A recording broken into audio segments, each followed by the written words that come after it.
Hi, this is Ray Kerlick. I'm a partner with the law firm of Wadler, Perches, Hundl, and Kerlick in Wharton, Texas.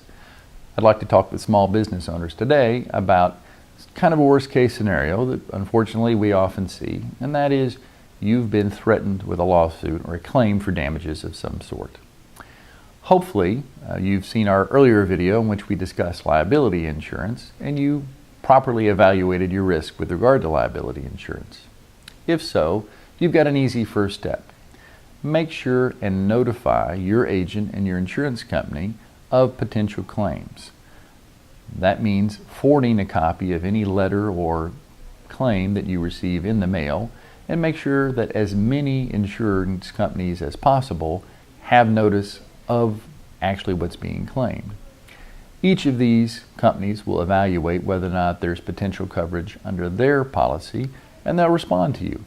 Now, typically, we as attorneys would become involved with this right away, partially because we represent your interests. We're not being paid by the insurance company off the bat. We'll be reporting directly to you. We can assist you through this process of submitting the claim to your insurance company and making sure that we do our best to make sure that it's covered in some way so that you don't find yourself by yourself against one of these types of claims. Now, once the insurance company acknowledges receipt of the claim, typically they'll send out what's called a Reservation of Rights letter. What a Reservation of Rights letter is essentially a blueprint of the type of coverage that you have and how this claim fits in to the coverage that you've received. It will typically provide lots of reasons why this claim may not be covered if it goes all the way to the end. Now, normally at the end of a Reservation of Rights letter, what the insurance company has agreed to do is to appoint a lawyer to represent you in the lawsuit. However, they've done so without saying that they agree that there's coverage for the judgment at the end.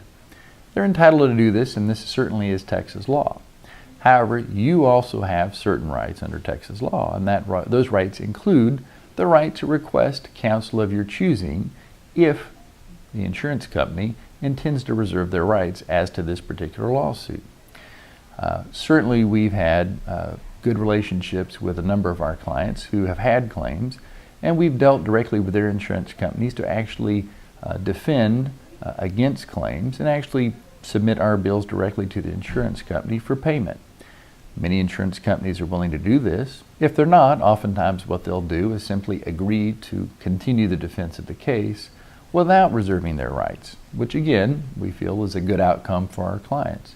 So if you find yourself in that situation, contact the attorney of your choosing as quickly as possible so that you can evaluate what types of coverage are available to you, what types of notices need to go out, and what the best response is to the correspondence that you receive from the insurance company. Don't go it alone, and certainly don't find yourself in a lawsuit by yourself. Contact an attorney. We'd be happy to talk to you, and we appreciate your time.